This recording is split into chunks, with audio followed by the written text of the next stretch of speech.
पिछले भाग में आपने देखा ही कि कहानी में कितना सुंदर सफर चल रहा था इनके प्यार का। चलो आज हम इस कहानी का दूसरा पड़ाव देखते हैं। अगले दिन जब कार्तिक नींद में से उठता है तो उसके दिन का पहला ख्याल चेतन होता है और उसे याद करके उसके चेहरे पर एक बड़ी सी स्माइल आ जाती है और कार्तिक वहीं बैठे कल की बातें याद करके मुस्कुरा रहा होता है। फिर तभी उसकी मम्मी उसे आवाज देती है और कहती है, बेटा जल्दी आ जाओ, कॉलेज के लिए देर हो रही है, नाश्ता कर लो। और कार्तिक वहां से उठकर फ्रेश होकर नाश्ते के लिए चला जाता है और उसके बाद सिद्धार्थ के घर से उसे लेकर दोनों साथ में कॉलेज चले जाते हैं। तब सिद्धार्थ कार्तिक के चेहरे पर स्माइल देखकर समझ जाता है कि वह किस वजह से खुश है, पर फिर भी उसे पूछता है, क्यों भाई, क्या हो गया, आज तो बड़े खुश लग रहे हो।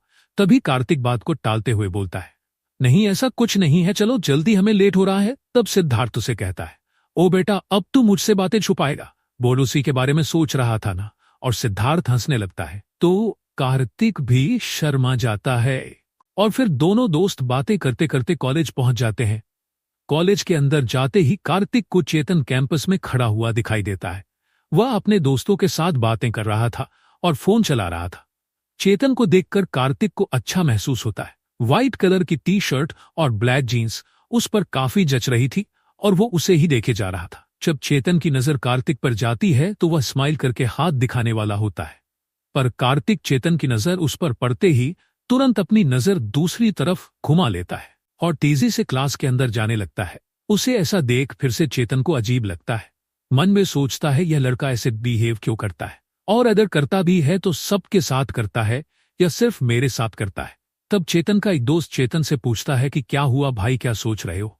तब चेतन कार्तिक के बारे में उसे बता देता है कि वह अभी मुझे देखकर तुरंत यहां से निकल गया और कल जब मैं उससे मदद मांगने गया था तब भी वह कुछ अजीब बिहेव कर रहा था। और तब कार्तिक का दोस्त उसे साइड में ले जाकर कहता है कि कभी कभी मैंने भी उसे देखा है कि वह तुझे देख रहा होता है हर वक्त। ये बात सुनकर चेतन को हंसी आने लगती है। वह भला ऐसा क्यों करेगा, और वह हंसने लगता है। चेतन का दोस्त उससे कहता है, मैंने जो देखा तुझे बता दिया, अब आगे तेरी मर्जी, तुझे भरोसा रखना है या नहीं। चेतन उसकी बात को हंसी में उड़ाकर टॉपिक को वही बंद कर देता है, पर वो सोच में पड़ जाता है क्या यह सच कह रहा है। और उसके बाद सब क्लास जाने के लिए निकलते हैं।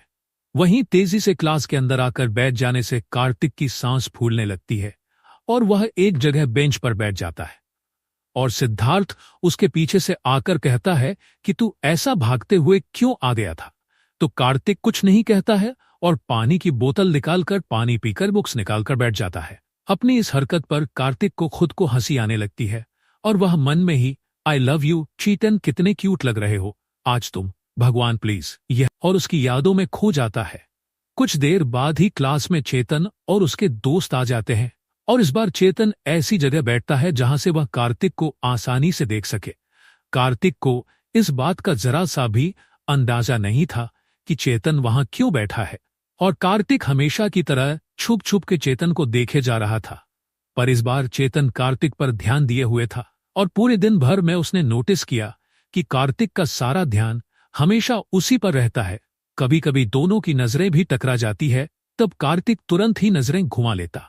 आज कार्तिक को लग रहा था कि आज उनके इतने आई कांटेक्ट कैसे हो रहे हैं, वरना चेतन तो हमेशा अपने में मस्त रहता था। उसका किसी आज एक अजीब सा डर कार्तिक के दिल में आ गया था कि कहीं चेतन को सब कुछ पता ना चल जाए। और ऐसा ही हुआ। चेतन को इतना तो पता चल ही चुका था कि कार्तिक चुप चुप के उसे देखता है और देखते ही नजरें फेर लेता है। और यह बात कहीं ना कहीं चेतन के दिल को सुकून दे रही थी कि कार्तिक उसके लिए कुछ फील करता है। उन दोनों का बहुत देर तक ऐसे ही चलता रहा और कुछ टाइम बाद सारे लेक्चर खत्म हो गए और सिद्धार्थ और कार्तिक घर की तरफ जाने को निकले। उन्हें जाता हुआ देखकर चेतन उन दोनों के सामने आ गया। वह क्या है ना, मुझे अकाउंट के क्लासेस लगाने हैं और मैं कंफ्यूज हो रहा हूं कि कहाँ लगाऊं, तो सोचा तुम दोनों से पूछ लूं।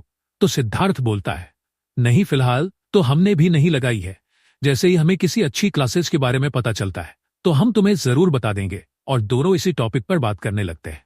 चेतन बात तो सिद्धार्थ से कर रहा होता है, पर उसका ध्यान सिर्फ और सिर्फ कार्तिक की तरफ होता है और कार्तिक की गर्दन अभी भी झुकी हुई थी। वही चेतन अपने मन में ही कि एक बार नजरें उठाकर मुझे देख तो लो कार्तिक, मुझे। पर कार्तिक ने उसकी तरफ नहीं देखा। सिद्धार्थ को सब समझ आ रहा था कि चेतन कार्तिक से बात करने के लिए यहां आया है और इधर उधर की बातें कर रहा है। यह सब देखकर सिद्धार्थ को अच्छा लगता है। उन दोनों को अकेले बात करने के लिए सिद्धार्थ झूठ बोलता है कि शायद मुझे घर से कॉल आ रहा है, मैं अभी आया, तब तक तुम दोनों बात करो, और अपना फोन लेकर बाहर की तरफ जाने लगता है। जैसे ही सिद्धार्थ चला जाता है, कार्तिक की तो हालत खराब होने लगती है। वह मन ही मन में कहता है, सिद्धार्थ तुम कहाँ जा रहे हो? मुझे ऐसा अकेला छोड़कर अब मैं क्या ही बात करूं? इससे मुझे कुछ समझ नहीं आ रहा है। चेतन कार्तिक की तरफ देखकर मुस्कुरा रहा होता है और उससे कहता है, शर्माना हो गया हो तो मुझसे कुछ बात भी कर लो। कार्तिक नजरें उठाकर चेतन को देखता है और उससे कहता है, नहीं ऐसी कोई बात नहीं है। तो चेतन कहता है, हाँ वह तो दिख रहा है, और फिर से मुस्कुरा देता और चेतन कार्तिक से बहुत सारी बातें करने लगता है। कार्तिक सिर्फ उसकी बातें सुन रहा होता है। कार्तिक के लिए सब किसी सपने की तरह था, एक हसीन सपना। चेतन की बातें सुनकर कार्तिक को बहुत अच्छा लग रहा होता है और अब चेतन के साथ साथ कार्तिक भी थोड़ी बहुत बात कर रहा होता है। तभी वहां सिद्धार्थ आ जाता है और तभी चेतन के दोस्त उसे बुलाने लगते हैं और फिर वह दोनों को बाय बोलकर वहां से मुस्कुराते हुए चला जाता है। कार्तिक और सिद्धार्थ घर लौट आते हैं। आज कार्तिक बहुत खुश होता है, ये सब उसके लिए अनएक्सपेक्टेड था। चेतन जब अपने दोस्तों के साथ घर आने लगता है तब उसका वही दोस्त जिसने उसको कार्तिक के बारे में बताया था, उसका नाम यश था, तो वह उससे कहता है, क्या बात है, मैंने तुम्हें सुबह कार्तिक के बारे में क्या बताया? तुम तो सीधा बात करने पहुंच गए, तो बोलो मैंने सही कहा था ना, वह देखता है ना तुम्हें। तो इस पर चेतन कहता है, हाँ यार तूने सही कहा था, वह देखता है, प्यार भी करता है, पर डरता बहुत है, पर पता नहीं किस चीज से डरता है, पर मैं उसका ये डर दूर करके रहूंगा। और फिर चेतन कॉलेज से घर चला जाता है।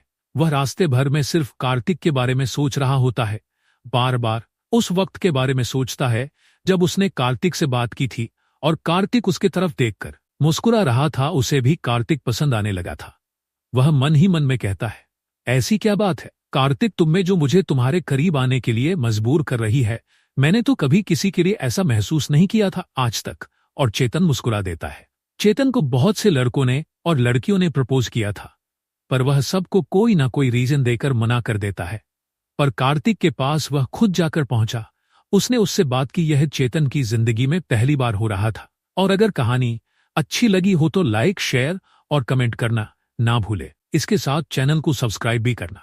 आगे क्या होता है देखते हैं नेक्स्ट पार्ट में, तब तक के लिए